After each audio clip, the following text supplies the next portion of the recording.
By Charles Soludo. Protocol. Let me thank you deeply for the honor to present to you the revised 2022 budget, which we have tagged, Taking Off from the Blocks. I regret, however, that one of you, the member representing the good people of Agwata 2 constituency in the House of Assembly, my own representative, Honorable Okechukwu, is still in the custody of the kidnappers. The security agencies are working very hard and around the clock to secure his freedom. God is on the throne and Anambra will win.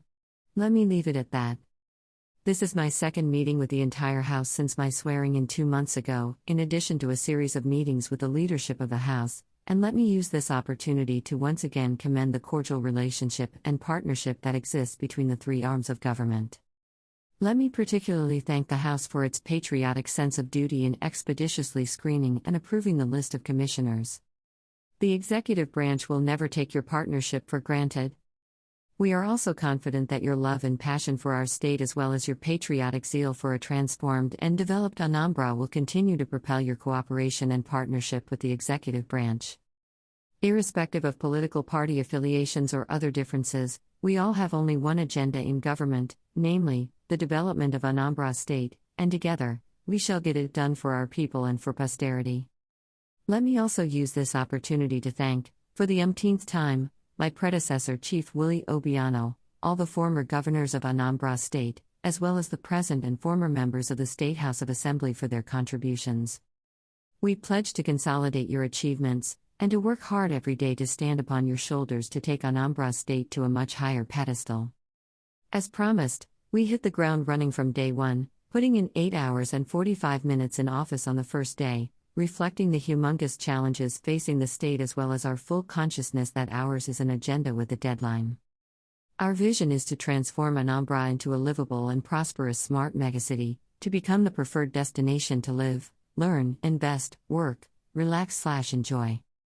The agenda is predicated on 4 strong pillars: robust economic transformation for a new industrial tech leisure hub, a comprehensive social agenda for a human capital bank that is productive at home and exportable abroad, governance, rule of law and new value system, and a clean, green, planned and sustainable communities, markets, and cities. The State Executive Council was constituted within 3 weeks, and we have been firing from all cylinders. In some weeks to come, we shall have the opportunity to give a preliminary report on some of the foundational issues we are putting in place to kick off and propel the journey ahead. Among the challenges we inherited, a red treasury and pervasive insecurity, especially with criminals taking the 7 local governments of the South Senatorial Zone hostage, were the most acute. We have chosen to confront the foundational issue of security head-on and expected that those profiting from the lucrative criminal enterprise would viciously fight back, and they have. Suffice it to say that so far, so good.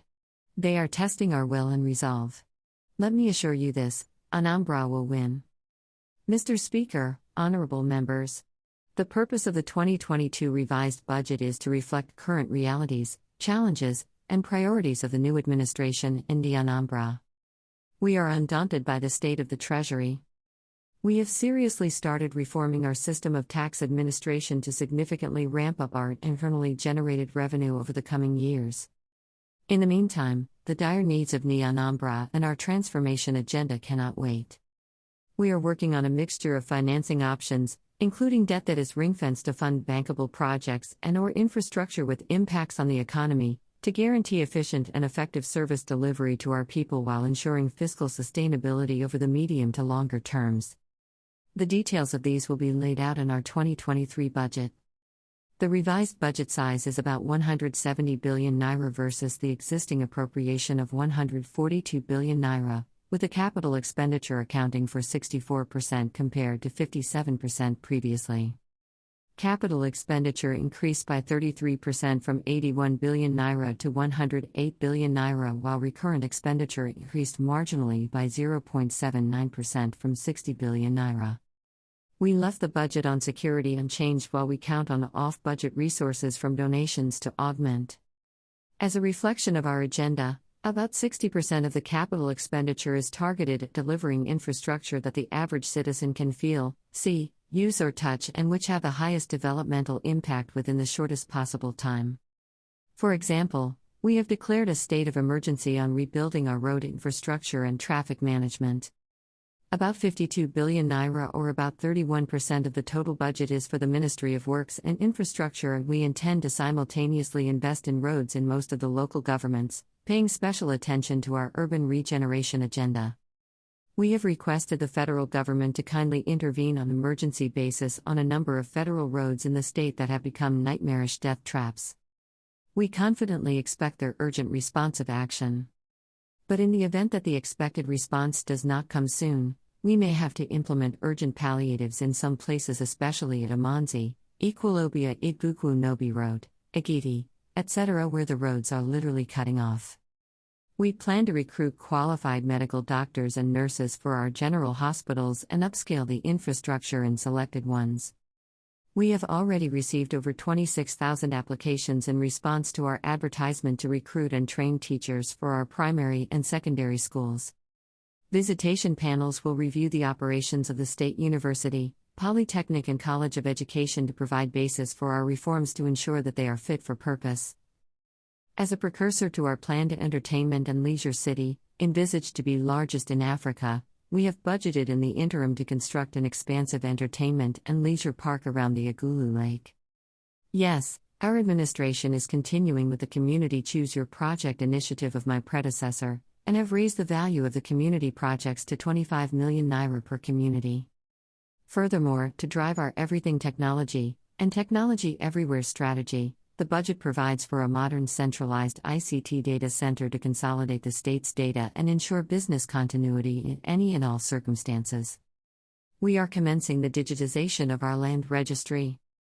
Our agenda to deliberately orchestrate the emergence and empowerment of thousands of youth millionaires and a digital tribe is given its first impetus in this revised budget. We promise to reinvent the oil palm and coconut revolution. We have mobilized communities and the private sector for partnership, and with overwhelming demand, we plan to provide 500,000, 1 million seedlings this year and millions in subsequent years. We have also provided for significant seed money to commence pre-feasibility studies and designs for bankable projects, including possible new cities. On August 27 this year, Anambra State will celebrate its 31st anniversary as a state but without a proper government house and a governor's lodge, possibly the only state with such a record. We have budgeted to correct this, to ensure the efficiency of government operations. We have also budgeted to continue the work in progress in our international cargo airport. Mr. Speaker, honorable members, in the months and years ahead, we have hard choices to make as we strive to meet the expectations of our people. Fiscal prudence will become a lifestyle as we cannot afford to waste one kobo. Transparent public finance management will be critical.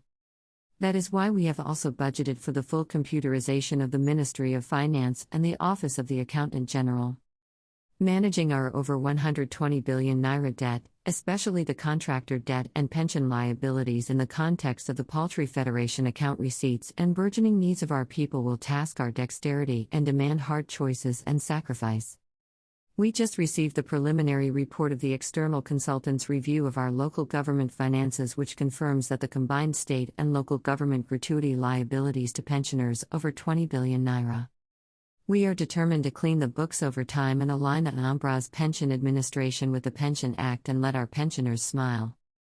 In the meantime, our administration has signaled a new dawn by insisting that we won't owe new retirees under my watch, while we have also started, albeit gradually, paying down the backlog. Our government is very serious in forging new development partnerships with the international development partners, the federal government, as well as the local government. We are reforming our processes and ramping up our active engagements to maximize the benefits of such partnerships. For example, we have budgeted to meet our counterpart funding requirements to access federal and development partner funds.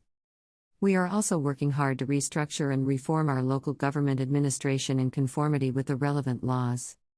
We will actively collaborate with the local governments in the areas of waste management, cleaner, greener and more environmentally sustainable communities, street lighting, fire service, qualitative primary school education, as well as planned modern markets, and security. Community government will be strengthened and mainstreamed. Already, the state is forging new, sustainable, economic partnership with communities, not only with the Community Choose Your Project initiative but now with the new community-based but jointly owned oil palm and coconut plantations that will soon adorn the state. In weeks to come, we will be coming to you again and again with a set of legislations required as critical building blocks for the next Anambra we all envision, as well as other critical approvals and confirmations required from this honorable House. By July we shall also start the process for the 2023 budget, and will again come to the House once completed. I sincerely do hope and pray that despite your busy political agenda, you would find sufficient time to devote to the expeditious discharge of these responsibilities required of your offices. In conclusion, Mr. Speaker, honorable members, this revised Budget 2022 signposts some of the key deliverables for this year as we kick off from the blocks. It is also a call to collective action and lifestyle of value for money.